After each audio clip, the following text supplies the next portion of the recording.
Bismillahirrahmanirrahim. Dear students, Assalamu alaikum. This is Yunus Khan and I am here with the new topic of biology from class 10. 10 का topic जो है हम मुख्तलिफ़ किस्म के topics about the respiratory system पढ़ रहे थे। आज से हम रिस्पायरेटरी डिसऑर्डर स्टार्ट करने जा रहे हैं, जिसमें पहला रिस्पायरेटरी डिसऑर्डर जो है दैट इज़ अबाउट ब्रोंकाइटिस। जहाँ तक ब्रोंकाइटिस का ताल्लुक है तो ये दो अल्फाज से बना हुआ है, ब्रोंको एंड आइटस। ब्रोंको से मुराद यहाँ पे ब्रोंकाई एंड ब्रोंक्यूल्स ये ले सकते हैं हम। आइटस मीन इन्फ्लेमेशन।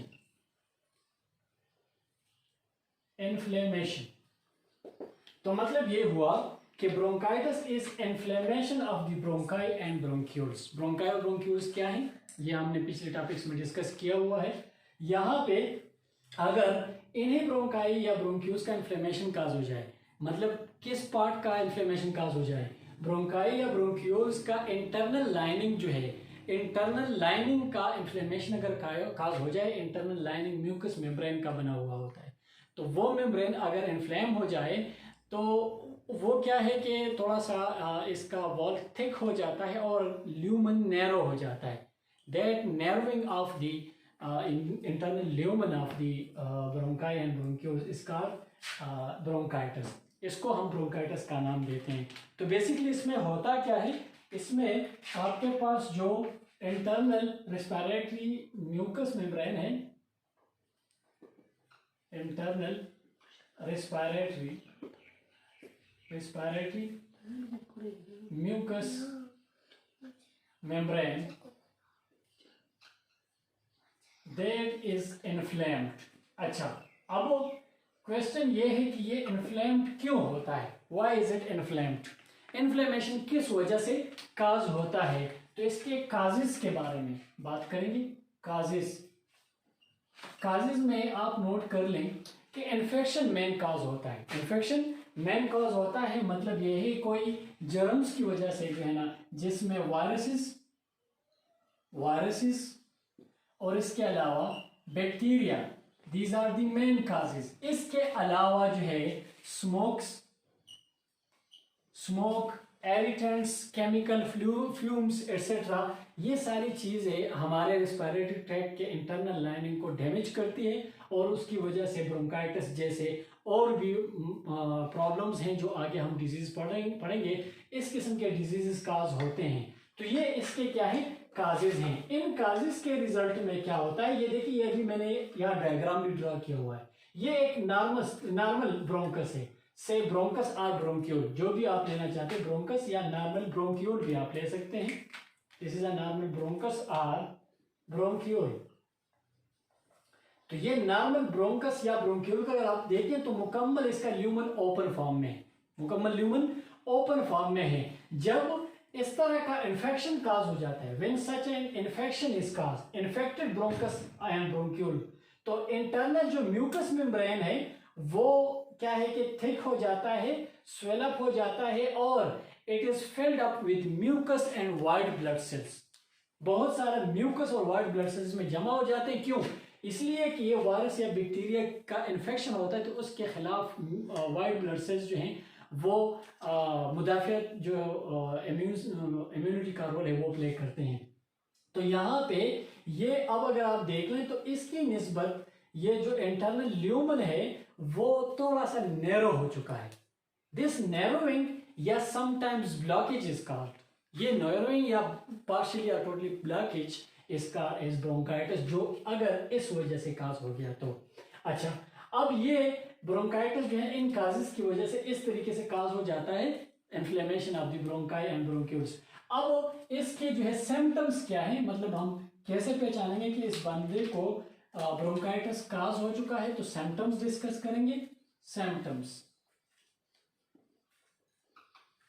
तो सिम्टम्स में आपके पास क्या है, याद रहे कि इसके सिम्टम्स में कभी कभार ड्राई कफ काज हो जाता है और फिर प्रोडक्टिव बन जाता है। ठीक है, अगर हम एक्यूट और क्रॉनिक ब्रोंकाइटिस की बात करें, ये फिर दो टाइप्स हैं, इस पे बात करते हैं।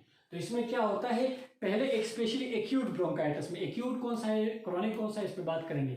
एक्यूट ब्रोंकाइटिस में पहले ड्राई कफ शुरू हो जाता है और फिर प्रोडक्टिव बन जाता है। प्रोडक्टिव का मतलब क्या है ये बताता हूं। पहले ड्राई कफ काज हो जाता है एंड दैट इज फॉलोड एक दिन later on it become, this dry cough becomes productive. Productive का मतलब ये है कि कफिंग के दौरान कुछ प्रोडक्शंस भी होते हैं, कुछ चीजें प्रोड्यूस होते हैं, और वो चीजें क्या है, स्पूटम प्रोड्यूस हो जाता है अंदर। कौन सा स्पूटम, एक ग्रीन और yellow sputum is produced, green और येलो स्पूटम इज प्रोड्यूस्ड, ठीक है। और इसके साथ साथ इसके अलावा फटीग काज होता है, बहुत ज्यादा थकावट महसूस होती है, बहुत ज्यादा थकावट जो है वो खास होती है, फटीग, ठीक है। फटीग के बाद फीवर, बुखार, इसके अलावा हेडेक ये काज होता है, ठीक है, हेडेक काज होता है, फटीग काज, एनर्जी लॉस, ये चीजें जो है ये सिम्टम्स हैं, अलामात हैं। ये अलामात अगर जाहिर होती हैं तो ये ब्रोंकाइटिस हो सकता है।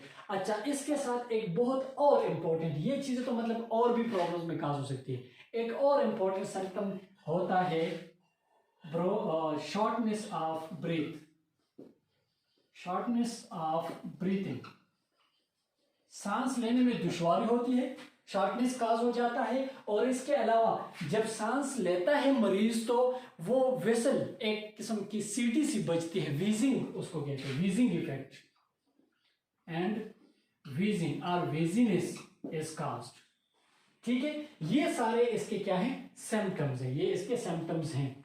अच्छा, अब आगे इसके जो है ना डायग्नोस्टिक ट्रीटमेंट ये मेरे ख्याल में आखिर में कर लेंगे। इससे पहले इसके जो दो टाइप्स हैं, ब्रोंकाइटिस के दो टाइप्स हैं हमारे पास, उस पर बात करते हैं। So there are two types of bronchitis. Bronchitis दो तरह का हो सकता है, एक्यूट ब्रोंकाइटिस हो सकता है या क्रॉनिक ब्रोंकाइटिस जो ये हो सकता है। अगर ये एक्यूट ब्रोंकाइटिस है तो क्या मतलब है, एक्यूट ब्रोंकाइटिस में ये है कि शॉर्ट टर्म प्रॉब्लम काज हो जाता है। ब्रोंकाइटिस में हमेशा याद रखें, ब्रोंकाइटिस कभी कभार ऐसा होता है कि ऐसे सिम्टम्स जब जाहिर होते हैं तो वो कुछ हफ्तों में या दिनों में खुद ही ठीक हो जाता है। अगर इस तरह का मामला है तो फिर एक्यूट ब्रोंकाइटिस कहलाता है, ठीक है। और या मतलब फॉर एग्जाम्पल इलाज के साथ जो है ना थोड़े से वक्फे के साथ जो है ना वो वक्फे में ठीक हो जाता है तो ये एक्यूट ब्रोंकाइटिस। लेकिन अगर परसिस्टेंट बन जाता है, बहुत लॉन्ग टर्म कई महीनों तक ये मसला या सालों तक रह जाता है तो फिर ये क्रॉनिक ब्रोंकाइटिस कहलाता है। दोनों पे बात करते हैं। एक्यूट ब्रोंकाइटिस जो it clears up with in 2 weeks, 2 हफ्तों में या 3 हफ्तों में या विद इन वीक्स ये ठीक हो जाता है। अच्छा, इसके लिए काजेस क्या है, एक तो ये हमने लिखा कि वायरस, बैक्टीरिया वगैरह, इसके अलावा स्मोक, ठीक है।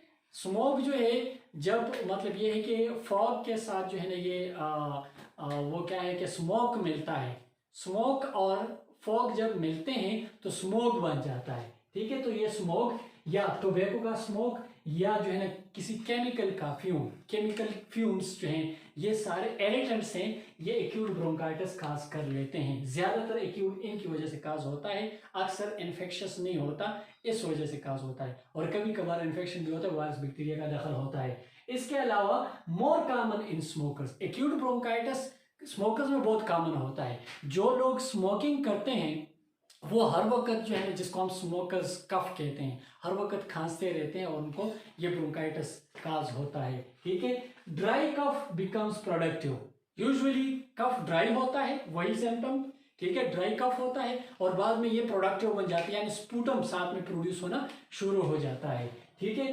फटीग, अब सिम्टम्स, फटीग काज होता है, इसमें फीवर काज होता है, ब्रीथिंग जो है शॉर्ट हो जाती है, ठीक है, सांस लेना उसमें दुश्वारी आ जाती है, एंड वीजीनेस, वीजीनेस मैंने इधर कहा। 90% आर वायरल केसेस, इसमें ज्यादातर जो केसेस हैं वो वायरस की वजह से होते हैं। 90% जो इन्फेक्शस होते हैं वायरल केसेस होते हैं। अच्छा, दूसरा जो हमारे पास टाइप है that is chronic bronchitis. Chronic वो है जो परसिस्टेंट होता है, it is a persistent, clinically it is defined as persistent cough for at least 3 months, ठीक है ना, कम से कम 3 months या ज्यादा भी हो सकते हैं, ठीक है, सालों तक भी बात पहुंच सकती है। तो जब परसिस्टेंट हो फिर हम क्रोनिक ब्रोंकाइटिस का नाम देते हैं इसे। Common in men over age of 40, जो लोग 40 साल से ऊपर हो और लॉन्ग वो क्या कहते हैं कि लॉन्ग पीरियड से वो स्मोकिंग कर रहे हो, बहुत ज्यादा वक्त से वो स्मोकिंग कर रहे हो कई सालों से, और साथ में इनका एज 40 के ऊपर हो, तो इनमें क्रोनिक ब्रोंकाइटिस जो है ना उसका खदशा बहुत ज्यादा होता है। यूजुअली इसमें होता क्या है, ग्रीन येलो स्पूटम ये काज होता है, प्रोड्यूस हो जाते हैं, ठीक है, कफिंग के दौरान। शॉर्टनेस ऑफ ब्रीथ ये काज होता है, ठीक है, एंड वीजीनेस इसमें भी तकरीबन वही सिम्टम्स इसमें भी हैं। तो ये दो टाइप्स हैं, फिर acute bronchitis and chronic bronchitis. आखिर में इसके जो है डायग्नोसिस की बात करते हैं और फिर ट्रीटमेंट की बात करेंगे। तो डायग्नोसिस इसका जो है 2 तरीकों से होता है। हम स्पायरोमेट्री कहते हैं, हमारे लंग्स का इनहेलेशन एक्सहेलेशन और लंग वॉल्यूम्स, इसके लिए लफ्ज स्पायरोमेट्री इस्तेमाल होता है। तो इसके लिए एक स्पायरोमीटर एक वो होता है, डिवाइस होता है, उसके जरिए जो ना अपना इनहेलेशन एक्सहेलेशन काउंट करके उसे पता लगाया जा सकता है कि कितना वो कहीं ऑब्स्ट्रक्शन है कि नहीं। तो पहला इसके लिए डायग्नोसिस का तरीका क्या है, स्पायरोमेट्री, स्पायरोमेट्री टेस्ट। और दूसरा जो मरीज का स्पूटम होता है, स्पूटम टेस्ट, स्पूटम टेस्ट। तो स्पूटम मरीज का बलगम वो चेक किया जाता है और स्पायरोमेट्री टेस्ट के जरिए हम वो करते हैं। आखिर में ट्रीटमेंट्स इसके लिए क्या है, डिजीज एजुकेशन, लोगों को इस डिजीज के बारे में एजुकेशन देना चाहिए, फिजिकली उनको ट्रेनिंग और साथ में नसीहत एडवाइस, ये बहुत ज़रूरी चीज़ है स्टार्ट में एहतियाती तदाबीर में। इसके अलावा जो स्मोकर्स हैं, स्मोकिंग सीसेशन, उनको चाहिए कि वो स्मोकिंग बंद कर दें, ठीक है, अदरवाइज मसला और भी बिगड़ता जाएगा। इसके बाद ओरल कॉर्टिकोस्टेरॉइड्स भी इस्तेमाल किए जा सकते हैं इसके लिए। अच्छा, इसमें चूंकि ब्रोंकाई ब्रोंक्यूल्स का ऑब्स्ट्रक्शन काज होता है तो ब्रोंकोडायलेटर्स इसके लिए इस्तेमाल किए जा सकते हैं। वो जिस तरह वो हम इनहेलर्स इस्तेमाल करते हैं ना, वो इनहेलर्स इस्तेमाल किए जा सकते हैं ब्रोंकोडायलेटर्स, और उससे जो है ना वो चेस्ट ओपन हो जाता है। अदरवाइज इसकी वजह से पूरा चेस्ट इन्फेक्शन भी काज हो सकता है।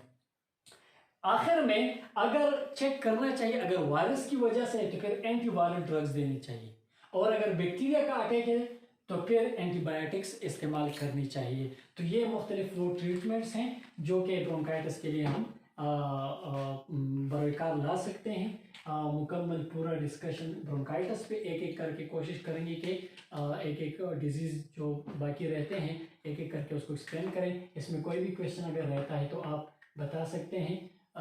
नेक्स्ट वीडियो तक थैंक यू वेरी मच, अल्लाह हाफिज़।